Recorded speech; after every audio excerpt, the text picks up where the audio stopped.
Hanging out down here at RX Strength Training, where you guys might have seen PK has been doing a lot of videos with a lot of the kind of Boston Ultimate community here. So I had to come down and check it out myself, and it happens that Jeff, the owner of RX Strength Training, is here today.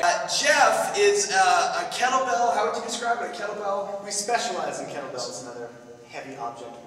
Right, and it just so happens that this year, one of my adventures is going to be getting really good at kettlebell training. So as soon as I saw these kettlebells laying around, I'm like, Jeff, you got to clean up my swing, man. You got to check out my front squat. And just from working for about 45 minutes, he's cleaned up a lot of movement. So I think that it's important as athletes to get good at some of these basic kettlebell patterns. And I wanted to have Jeff take us through a couple of what you're kind of bang for your buck, the exercises that you think all kind of athletes need to know in the realm of kettlebells. I think that a lot of competitive field athletes definitely benefit from kettlebell training, both in that you can develop a lot of power with them, doesn't require a lot of space to keep, and you can do a lot of single or unilateral limb training. Mostly that's going to benefit somebody who has to pivot a lot, run a lot, jump a lot in the field. And you're going to be able to use your legs and your arms in that specialized way, as opposed to just getting under a bar, which will make you strong, but not necessarily make you quick. Right. Okay, so the top three, what are the kind of main three that we need to learn first? I would say bread and butter movements of all the kettlebell training is the kettlebell swing, for sure. Develop that hip pattern, that explosive pattern with the glutes and the hamstrings, posterior chain, and then arms and shoulders. And then we'll move into the clean and press and the snatch, both adapted Olympic movements, but much more open for the shoulder and the body when using one arm. Right on. Well, maybe take me through some of these movements, and we'll see how that goes. Absolutely. So to begin with the swing, a couple of things that we worked on earlier today. We were looking to clean up Tim's hip movement and his actual explosive pattern. He was getting his hips back far enough and he was using his legs effectively. We could always generate a little bit more power. So why don't we start off, let's go through a little bit of what we worked on. So I'm going to have you start off with the swing with none of the fixes that we worked on today, and I'll describe. You mean how I was when I first came in? Maybe. I won't embarrass you, I promise. So I was looking at my knees when I first came in. What this is basically doing is he's keeping his cervical spine turned downward with the chin tucked to the ground. That opens his shoulder blades and rounds his back, inhibits a lot of the power that he should be seeing out of the movement like the kettlebell swing. Tim, I'm going to have you restart that one. You're going to plant your feet in the exact same way. This time, you're going to keep your chin up, your whole body straight, and your shoulder blades tucked back. So right here, you can see his hips, he's able to get a little bit farther back. He gets more tension including from the hamstrings and more explosive activation from the glutes. With his upper body straight like this, in line with the cervical spine, you're going to see a lot more leverage action coming from the hip to the shoulder. He's able to use his body more effectively, driving more power through the body, then into the shoulders. Why don't you give me some really explosive movements up about the chin. You can really see he gets a lot more power out of this as well. That feels much better. Yeah, and it looked a hell of a lot better too. You're also not going to suffer any back issues. You're going to be able to go longer. And in terms of developing explosive power, you're going to see a lot more gains from that than you would simply from wrapping the earth type. So the great thing about using the swing first as the bread and butter movement is that leads very well into the clean, which leads to the clean press, and then the snatch as well, both Olympic-based overhead movements. So why don't we start with the clean? I'm going to have you face the camera so you can see your body position.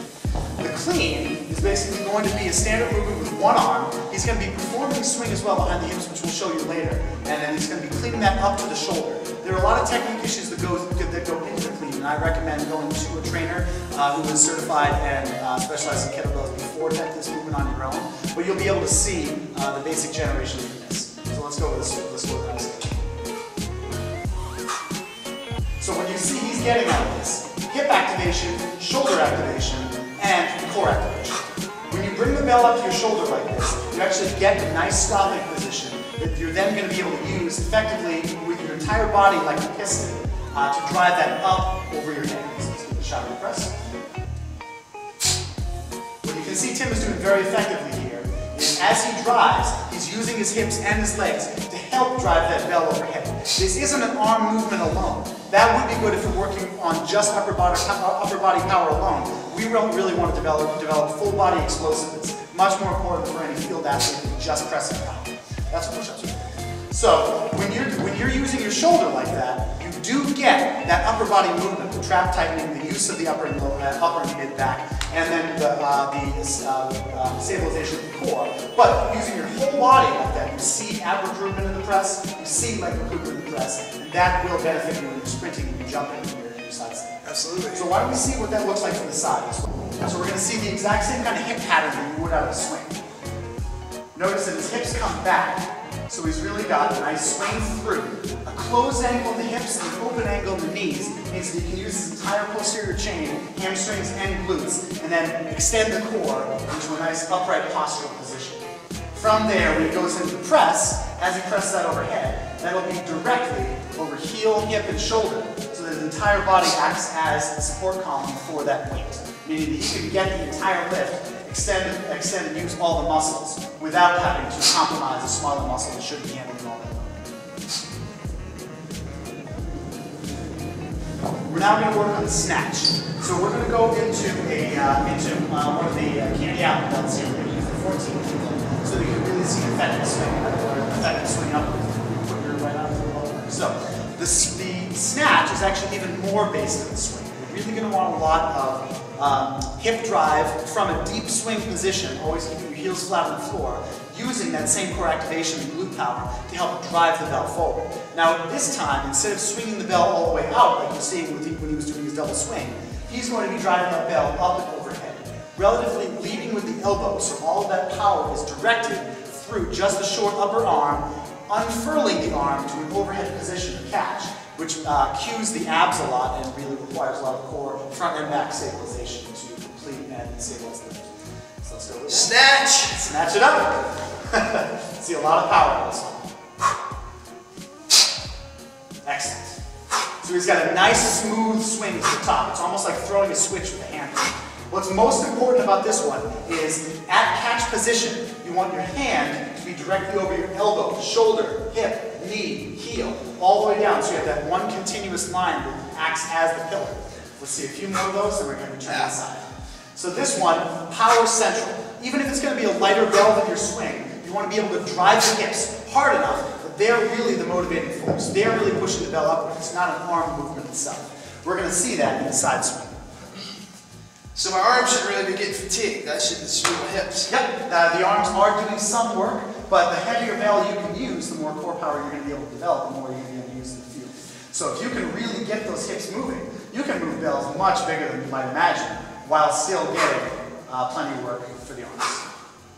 So you can see the hips are still coming way back, so he has plenty of power generated behind him to recycle into an explosive swing forward, still coming up to that overhead catch position.